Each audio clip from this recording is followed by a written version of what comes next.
What's going on, everyone? Hope you're well out there. Today I'm chatting with a musical legend all the way, or he's from Wales originally, living in London. He's lead singer of a band called FEEDER, and it's Grant Nicholas from FEEDER. How you doing?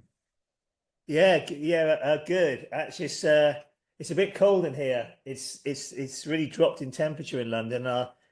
My heating in the house is playing up, so it's kind of I'm here with a t-shirt on, trying to pretend that it's not cold. I'll ask some fire questions. Cool. So, I heard briefly about your story, how you met your other band members, but talk me through the initial iconic cup of tea you had with your band member to start Feeder. Yeah, well, obviously, I knew John, who's sadly no longer with us, but we met when we were growing up in Wales. We were in like various sort of bands, playing pubs and stuff like that. And then I moved to London. We ended up in a few bands before that, and I convinced John to move to London, where we started to do music. After a few different bands, it eventually became, what you know as Feeder. We were looking for a bass player, and I saw an ad it was like a sort of like an ads paper called Loot, and you could sell cars in there, you could sell like musical equipment, you could say, if you're looking for a band, you could say, guitarists available into AC/DC or whatever, and then you could call them up and you could audition them. So anyway, I found Taka, who's our bass player from Japan. He just recently moved to London, and I think he was just looking to get in a band. I don't know whether it was a serious thing for him or a hobby, but anyway, I met up with him in Camden over a cup of tea in some cafe or whatever, and he came along and auditioned, and that's how that's basically like Feeder as people know it. So yeah, to cut long story short, that's how it started. But I mean, but the kind of I suppose I guess the heart or the kind of foundation of feeders sort of started really in Wales with me knowing John, and that's how it all started. Okay, so it started with your relationship with John, and then the bass player came in later on. Yeah, yeah, Taka, yeah, because we had a different bass player from Wales originally. He was just kind of helping us out. He was an older guy, but like a really good musician, and he was just so we did a few shows under a different name, and then we started to get interest, and that's when we and then he went back to Wales, and that's when we decided that we needed to get a new bass player. We auditioned loads of people, couldn't find a good one until I saw the ad, and then I called up Taka, and I was like, "Oh, you wonder where this guy's from?" And he said, "Oh, I'm Japanese and stuff." Oh, interesting. We liked some similar bands, and he was interested in us because he liked the fact we were a three piece. He found that quite interesting. Yeah. So we met up. I was living in Camden in northwest London at the time, and we met there, and it all went from there. And then we just did the usual thing, playing to five people, doing the circuit, and Playing to the doing all the bar. doing all the Camden haunts that everyone started out in, and just playing and playing and playing, and then we eventually built a bit of a following, and then we eventually got a record deal. But it took a while, because when we started in the UK, it was all like Britpop, and we were a bit Yeah. bit too heavy for Britpop. But the bands we were supporting were all Britpop bands, so it was a kind of bit of a weird audience. But we started to win over some fans, and I think people that were into what was happening in America at the time liked us because they liked the sort of slightly heavier side, and we were kind of, I guess, we were almost like described as like mid-Atlantic because we were kind of American influenced, but also UK influenced. Um, and we kind of probably fitted in slightly more with what was happening in America with like Nirvana and those kind of bands, Smashing Pumpkins and Sure, stuff yeah. like that. But yeah, that's how it started, and yeah, but it wasn't an overnight success. We had to really work hard, like most bands do, just playing, playing, playing. I think as we were a three piece, it was quite good in some way because it was easy to get around. We didn't have like 10 people in the band. So, we could all jump in a van, and we could fit on small stages. So it was quite a portable band. And we made a lot of noise for three people. Yeah, like I actually rarely see like, or in my kind of limited view, I don't listen to a lot of like UK like Yeah. heavy rock bands. Like it's not Yeah. that common, like kind of when I think about it. But where do you find inspiration from? Like, I mean, it's been a long journey. You've released 12 albums, Yeah. and I noticed you said in an interview that you always feel inspired. Like, can you give me an example of where you'd find inspiration from for a song? Yeah, it's really hard to say, really. I think, as I'm getting older, obviously you experience more. And, when I wrote the first album, I didn't have kids and all that kind of thing. And, it was a different, it was a whole different world. And, just experiences like traveling, family, friends, things that's happening. I mean, that inspires you, yeah, to write. But I think, I'm not sure. I don't know. I'm quite lucky that when I'm in the mood, when I pick up a guitar, I just start with with something, and usually something comes, and I've always been quite lucky that way. That I've always been quite inspired, or I just seem to have still have that drive to do that, and I really enjoy that process. I mean, writing songs, it's not easy, and it's easy to criticize a song, but to actually put a song together, it's not always easy. But some of the best songs, I think that certainly I've written have often been the ones that have come quite quickly, you know? Yeah. Yeah, I mean, yeah, I was gonna go say on, sorry. there's this really great quote from the Tool lead singer. He says, um, music is a force in its where it's like a medium. And like I feel like that's Yeah, so true. yeah. So I think for me, yeah, I think for me, it's sort of because I mean, obviously now it's a career, it's a job, but for me, when I started playing guitar when I was a kid, because I never planned on being a singer, I just wanted to play guitar. Um, and I think because it is a job, but it's also something that I really enjoy doing. It was like a hobby as well. So it's kind of, maybe that's why I still dig it because yeah, it is a job, and there is things about it that are a bit like, oh God. But the actual music side of it, I still love, and and we really enjoy. And we're not one of those bands where you get very jaded and go, oh God, no, same old thing. It can get like that, and I've been on tour with bands, and you can just tell they're just kind of not really enjoying it anymore. I think yeah, you have to get a bit of a spark from it still. Otherwise, I think you're going through the motions a bit, and it's maybe you've reached that point where you need to do something different, or you do need to be in a different band, or do a solo record, or whatever it is. But with yeah, FEEDER, we managed to still keep it kind of exciting in some way. Our biggest frustration and my biggest frustration is not being able to play as many territories, as we'd like. It's taken us this long to get back to Australia, and I've been trying to get back, and finally it's happening. yeah, for sure. Yeah, that's why Yeah. like having like solo relationships with the band members is so important, so you stay tight as a unit. Yeah, we don't hang out every day and stuff. I mean, like Taka lives up north, I live here. We come together when we do a tour, and there's a mutual respect there. And he knows that, I'm always gonna be writing songs. So, and he obviously likes, the way I write. But it's also I think, when you hear good music, when you hear other bands, whether it's bands that you loved growing up, that inspired you. That's a big part of why I love that's why I'm inspired as well by those bands that inspired me and still inspire me now. And also when you hear a great new band or something, you think God, these bad guys are good. It kind of Mm. it put it kind of raises the bar a little bit. I think sometimes, even though you don't realize it, it's not like you're trying to compete with them, but I think it makes you realize, hey, we still got to work hard here to do what we do. We might, I don't want to just become this sort of like veteran band and we're just doing our thing. I want to Yeah, for still sure. be against a young band and still do our thing and sound rocking. And when we can't do that, then we'll probably call it a day. Yeah, and so on a slightly more difficult note, so when John passed away, how did that affect the band? And like, what was the state of the band in that moment, if you could describe it?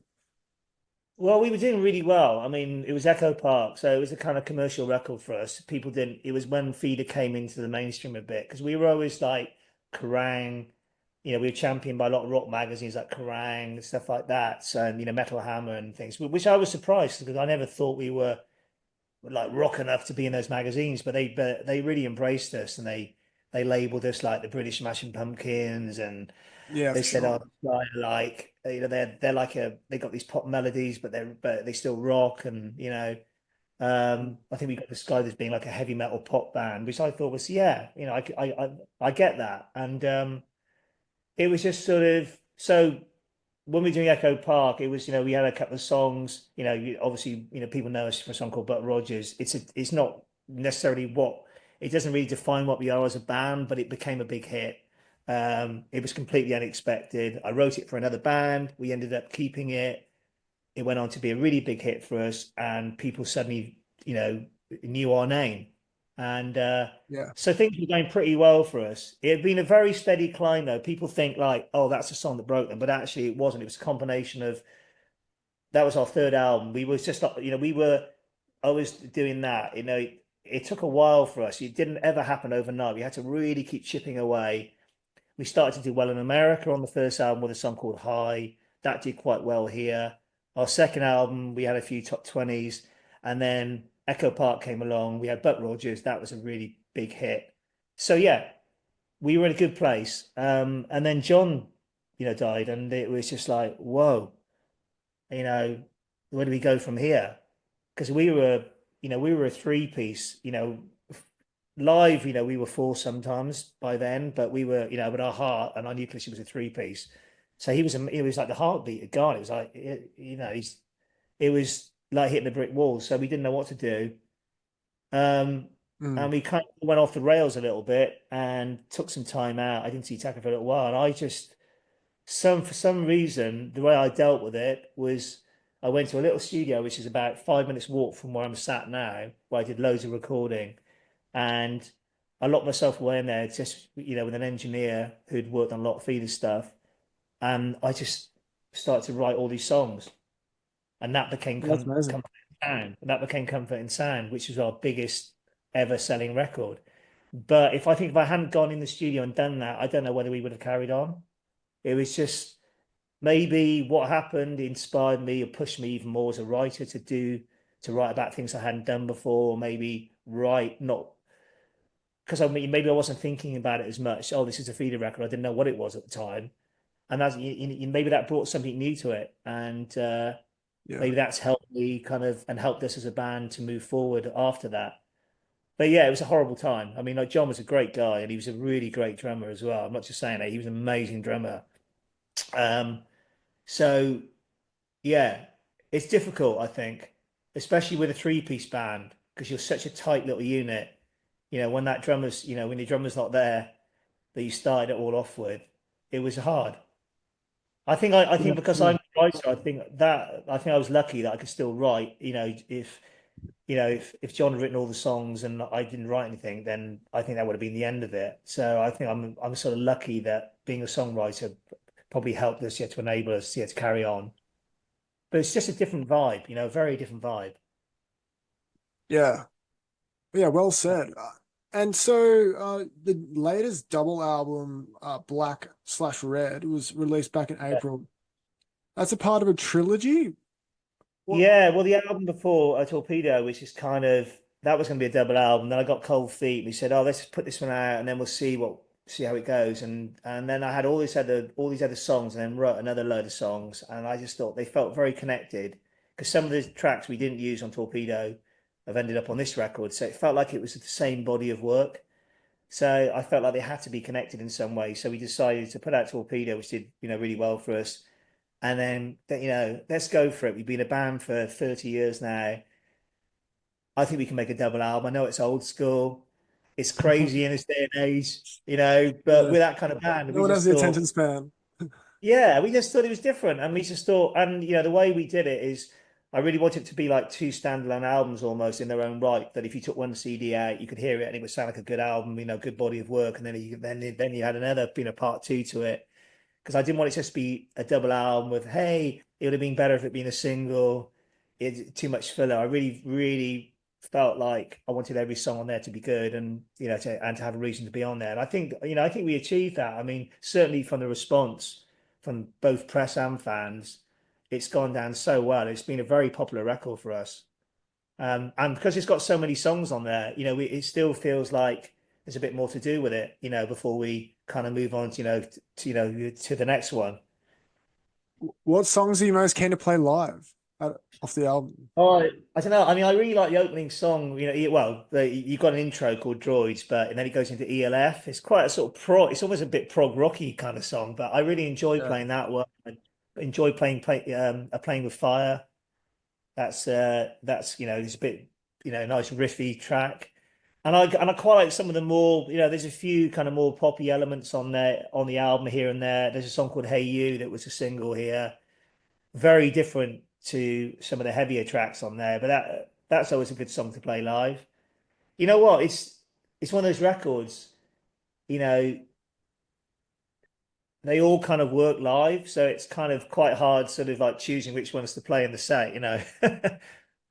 Yeah, yeah, it seems like they all could resonate with a live audience, basically. Yeah. Yeah, we still play. I mean, when we come to Australia, obviously it's part of the Black Red tour, but in the Black Red set that we do, especially now, that we've just been to Europe, there will be some old school feeder in there as well. It's not, we will play some old classics as well. It won't just be Black Red. So anyone who wants, who's thinking about coming to the shows that says, oh, I really love some of the earlier stuff, we will be playing some feeder classics as well. So, but obviously, we want to play some new songs. So it'll be a good mixture. That's the plan anyway. Yeah, awesome. Do you have any good memories from Australia? Last time Oh you were yeah, here?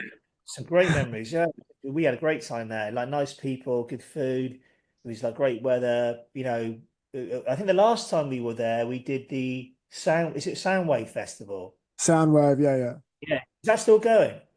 No, it's shut down. Like a lot of festivals have shut down here, unfortunately. So Uh, I know it's a shame because it was really it kind of moved around, didn't it? yeah, it was like a touring festival. Yeah, It was a bit like the Lollapalooza kind of thing where it moves around, wasn't it? That kind of thing. And it was a really good actually. The only problem was we were on quite early on the bill, so on the main stage, and I think there was a flip flop. So we some days we'd have to go on first, some days the other band would go on first, and we did a flip flop. But because of the organisation at some of them, they took so long to get the people in that like sometimes if you were first on, there wouldn't be that many people watching. It was a bit like, oh, such a shame. But the gigs, were really good. And I think we did one or two of our own little club shows at the same time when we were there, and they were yeah, great. It's just a great place to play, and it's been frustrating for us because we've been trying to get back there for a long time. And we've been to Japan like quite a few times, and we thought, oh, can we just do Australia at the same time? But finally, from me uh, saying to our agent and to our manager, I want to go to Australia. Feeder's got to go back there. Somehow it's come together. So yeah, there was interest from some people that so that's where we're coming, and we're looking forward to it. yeah, awesome. Um, so if you could perform with a artist alive or dead, who would you choose and why? Any Oh, artist. that's a tough one. I mean, oh God. I mean, I'm a huge Tom Petty fan. I mean, I saw Tom Petty before he died. John Lennon, God, it's so difficult. I mean, the Police, PJ Harvey, oh God, and Nirvana. I know. Radiohead. Yeah, Radiohead. I've got a really, I grew up on a lot of real classic 70s music and a lot of punk rock, heavier rock like Black. I'm a huge Black Sabbath fan. That's what, some of the early songs I learned on guitar were, were Black Sabbath songs. Um, I've got quite a eclectic kind of musical education, I suppose, just from growing up in a small town. My older brother, what he was listening to, what my mates were listening to. I had mates who were huge AC/DC fans. I had mates that were Led Zeppelin. I'm a big, obviously Led Zeppelin is also another band that I'll put on the list. There's too many. There's too many, but I'm a real song guy. Yeah, I mean, I love heavy bands, but I'm really into bands that have good songs. yeah, That's yeah. what's It's me. yeah, for sure. And You like know, when you're playing a live gig, like what do you focus on to try like make it an experience? Like obviously it's like your music's quite loud and there's yeah. substance to it.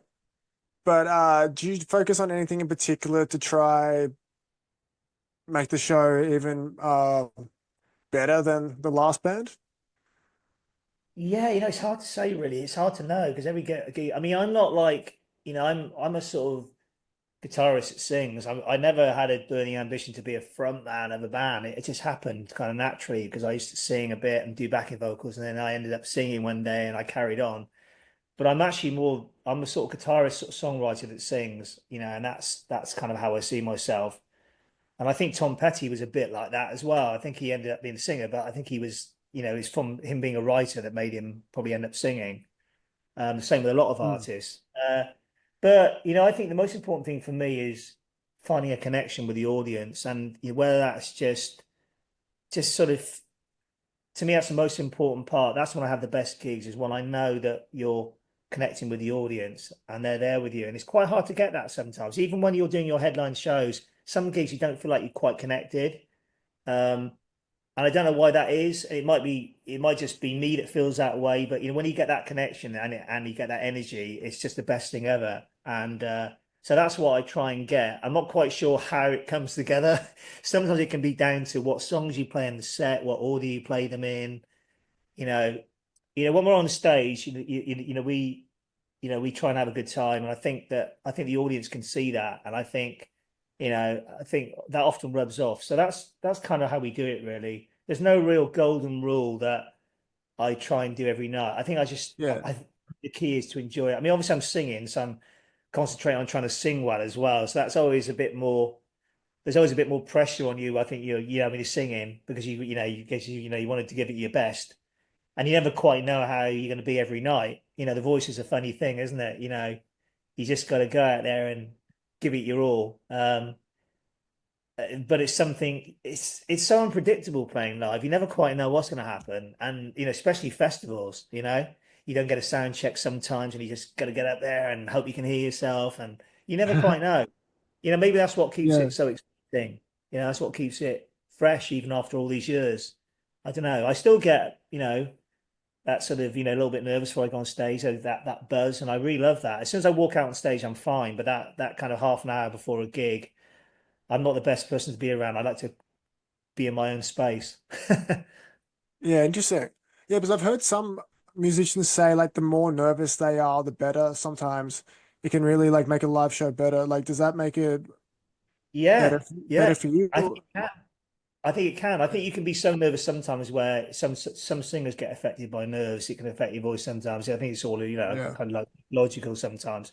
But I think definitely. I mean, sometimes I would say to the other guy, "So, don't you feel a bit nervous?" Oh no, I feel fine. I was thinking, how can you not feel a bit nervous when walking out on stage in front of, whether it's 100 people or, sometimes playing to a smaller audience is actually more nerve-wracking because they're, right up close to you. So, that can be more intense than playing on a bigger stage sometimes because you're so much further back. But yeah, I think that as soon as for me, I think it's important to have a little bit of that kind of adrenaline and that little bit of nerves. I think that's all part of it. And I think that's what brings, and I think that shows that that you still have a passion and you still care about it. But everyone's different. Some people just don't get nervous at all. They just go out there and do it, and that's the way they do Yeah. it. But yeah, Okay, interesting. All right, cool. so I've got some quick Yeah, fire questions just to wrap things up. Do you have to head off yeah. soon? Yeah. I've got another one after you. I think he's coming in now, but I can just do these quick. All right, I'll just ask three quick questions. Yeah. What is the craziest thing you've ever done? If you What could you mean? try to What with think of it. FEEDER? Oh, craziest thing I've ever done. Oh my God, that's quite tricky. There's probably been quite a few things. Um, I'm just trying to think. What's the craziest thing I've ever done? I can't think of one thing at the moment because there's been. What about jumping into a crowd? Oh yeah, no, yeah, I've done some crazy. I mean, I've done all sorts of crazy things, but I did a gig once where I was told I shouldn't go on stage because the mic was completely live and I could have an electric shock and be killed, and I was like, fuck it, I'll do it. Because it was either that or lose like 15 minutes off our set. I mean, that's pretty crazy. I wouldn't do that now. I think we put a thing on the end of the mic to make it a bit safer. But yeah, that was a bit crazy. I mean, I've been on sharing a private jet with Coldplay was pretty crazy as well. That was pretty rock and roll moment. They offered me a lift. We were on tour with Coldplay on their album "A Rush of Blood to the Head," and I was flying back to the UK to see my girlfriend, who's now my wife. And I think one of the guys, whether it was Chris or somebody, found out I was going back on this budget airline and said, "Hey, you can come with us." So I went on the Coldplay private jet. That was pretty crazy. Yeah, epic. There should be a feeder private jet any day now. Exactly. Yeah, I'm not sure if it's very very good for the environment now, the old private jet thing. But anyway, yeah, I mean, there's been lots of things. Sorry, you just caught me. I can't think of any, but there's That's good. been That was a great answer. Okay, yeah, what is one topic you could talk about for hours? music, guitars, fuzz Yeah. boxing. What was the last thing you said? Sorry, fuzz What was box. it? I'm like a guitar fuzz box is, a distortion, for Oh plug. yeah, yeah, yeah. Just yeah, Yeah, like distortion effect pedals. pedals.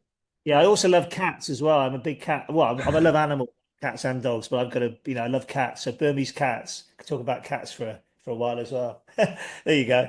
That's a great contrast. All right. Yeah. Final question. I actually don't really like this question. I'm gonna ask a different one. What would be your favorite place to visit in Australia or best memories from Australia? Ooh, do you know, I've got quite a few actually. Actually, I really like Perth. I thought it was really nice. I had a good time in Perth. Um, s- we had a great time everywhere. Like Sydney was great. I mean, it's very hard to pick one because we had such a great time, all the cities that we played in. So it's very hard to really pick one. Um,